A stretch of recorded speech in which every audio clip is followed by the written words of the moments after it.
Physical refining செய்யப்பட்ட SKM Poorna rice brand oil. ரூபாய். தமிழக சட்டசபையில் கவர்னர் உரைக்கு நன்றி தெரிவிக்கும் தீர்மானம் மீது முதல்வர் விஜய் பேசினார். நேற்று எதிர்க்கட்சித் தலைவர் உதயநிதி வைத்த சரமாரி குற்றச்சாட்டுகளுக்கு விஜய் பதிலளித்தார். பேச்சை துவங்கும் போதே உதயநிதியை விளாசினார். இப்படி அவதூறு பழி போடுறவங்களை பார்த்து ஒன்னே ஒண்ணுதான் கேட்கணும்னு தோணுது. கடந்த 9-10 மாசமா நம்ம ஸ்டேட்ல சட்டம் ஒழுங்கு டிஜிபியே இல்லை. சட்டம் ஒழுங்கு டிஜிபியை போடுங்கன்னு சொல்லி எல்லாம் ஓஞ்சி போயிட்டோம். போன ஆட்சியில் நடந்ததுக்கெல்லாம் இப்பதான் விடையே கண்டுபிடிக்கிறோம். நம்ம ஆட்சியில்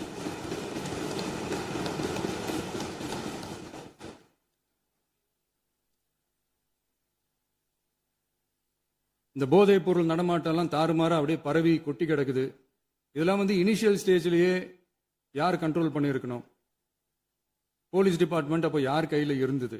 இத்தனை கேள்வி நம்மளை பார்த்து கேட்கறாங்களே, ஒரே ஒரு கேள்வி தான் நான் கேட்கணும்னு தோணுது. போலீஸ் டிபார்ட்மெண்ட்டை கையில் வச்சுக்கிட்டே பிகினிங்லேயே இனிஷியல் ஸ்டேஜ்லேயே இந்த போதைப் பொருள் நடமாட்டத்தை ஏன் கண்ட்ரோல் பண்ணல? மனசாட்சி உள்ளவங்க இந்த பிரச்சனையெல்லாம் ஏன் நடக்குதுன்றது அவங்களுக்கே நல்லா தெரியும். இன்னைக்கு சட்டம் ஒழுங்கை பத்தி கேள்வி கேட்கக்கூடாதா அப்படின்னா தாராளமா கேட்கலாம். இது ஜனநாயக அரசு, மன்னராட்சியெல்லாம் கிடையாது, மனசாட்சி உள்ள மக்களாட்சி. அதனால கேள்வி கேட்கலாம், எல்லாருக்கும் எல்லா உரிமையும் உண்டு. விமர்சனம் செய்யலாம், எல்லாருக்கும் எல்லா உரிமையும் உண்டு. ஆனா நம்ம ஆட்சியில் என்ன நடவடிக்கைகள் எடுத்திருக்கோன்றது தெரிஞ்சுக்கிட்டு அதுக்கு ஏற்ற மாதிரி ஒரு நடுநிலையா பேசுனீங்கன்னா கொஞ்சம் நல்லா இருக்கும்.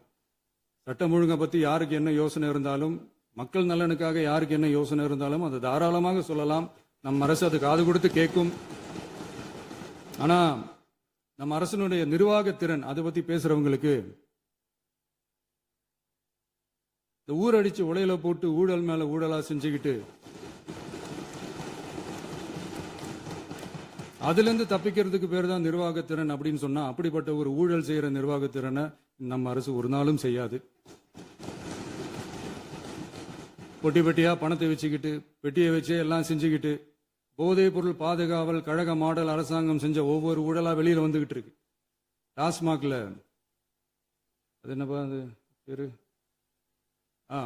பார்ட்டி ஃபண்ட் கட்சி நிதி அப்படின்ற பேர்ல அடிச்ச கொள்ளையெல்லாம் ஒண்ணா இப்போ கவர்மெண்டோட கஜானாவுக்குள்ள கொண்டு சேர்த்துக்கிட்டே இருக்கிறோம்.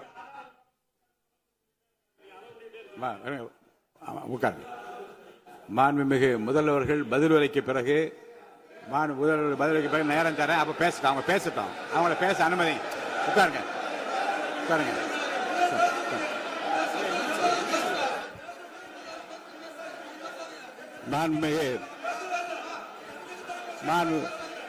அலோவ் பண்றேன் உட்காருங்க. மாண்பு உறுப்பினர்கள் நீங்க இங்க உட்காருங்க, அமைதியா உட்காரு. நீங்க எல்லாம் உட்காருங்க. உட்காருங்க. மாண்புமிகு நீங்க எல்லாரும் உட்காருங்க. அமைதியா உட்காருங்க.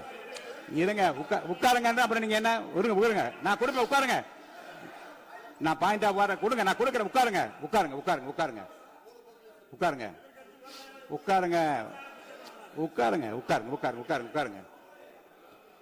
மாண்புமிகு முதல்வர் அவர்கள்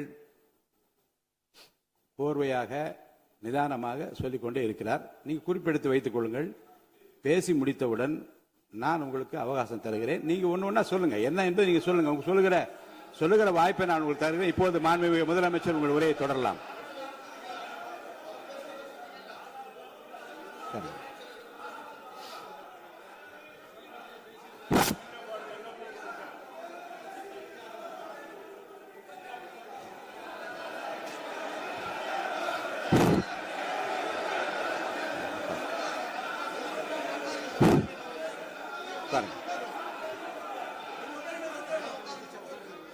நான் எழுந்த பிறகு உட்கார்றதுதான் உட்காருங்க எல்லாரும்.